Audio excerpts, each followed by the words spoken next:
Kidlat News Updates.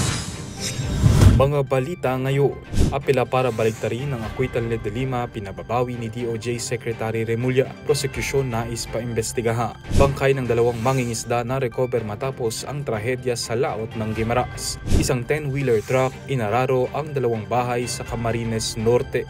Ako po si Cesar Soriano para ihatid ang mga nangungunang balita sa buong kapuluan.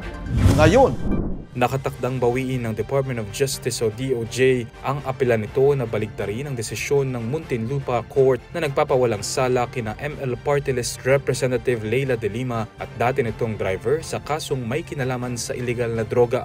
Ayon kay Prosecutor General Richard Anthony Fadulyon, nagkausap na ang dalawang partido at napagdesisyonan na iurong ang motion for reconsideration na inihain ng trial prosecutors dahil sa double jeopardy.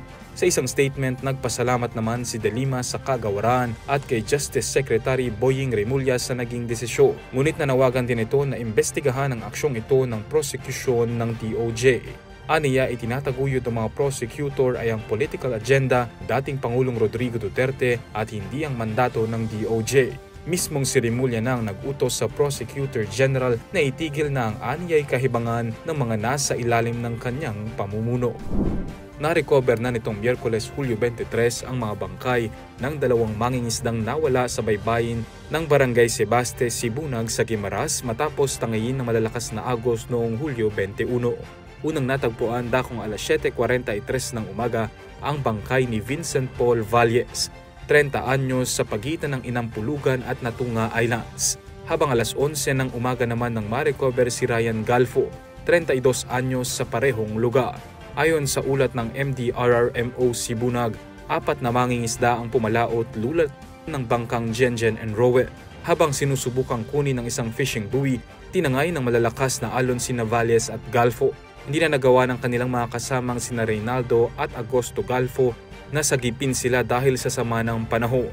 Agad na nai-report ang insidente sa Philippine Coast Guard at PNP Sibunag, kaya't sinimula ng search and rescue operations pasado hating gabi ng Hulyo 22.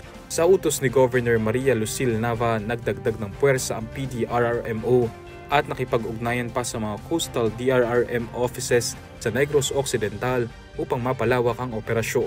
Nagpaabot ng pasasalamat ang pamahalaang panlalawigan ng Guimaras sa lahat ng tumulong at tiniyak ni Governor Nava ang pagbibigay ng tulong sa mga naiwang pamilya ng dalawang biktima.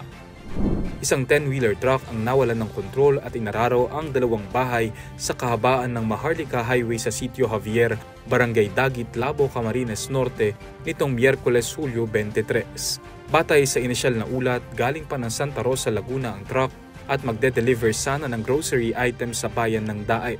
Ngunit pagdating sa lugar ng insidente, bigla umunong nawalan ng preno ang sasakyan at tuluyang sumalpok sa mga bahay sa gilid ng kalsada. Isang 2 taong gulang na bata na nasa loob ng isa sa mga bahay ang nasugatan at agad isinugod sa pagamutan para sa karampatang lunas. Sa ngayon, patuloy ang investigasyon ng mga otoridad upang alamin ang tunay na sanhi ng aksidente at kung may pananagutan ng driver ng truck. Para sa Kidlat News Channel, ako si Renzel Lenon, nag-uulat. ako po si Cesar Soriano, kasama nyo sa bawat pagputok ng balita.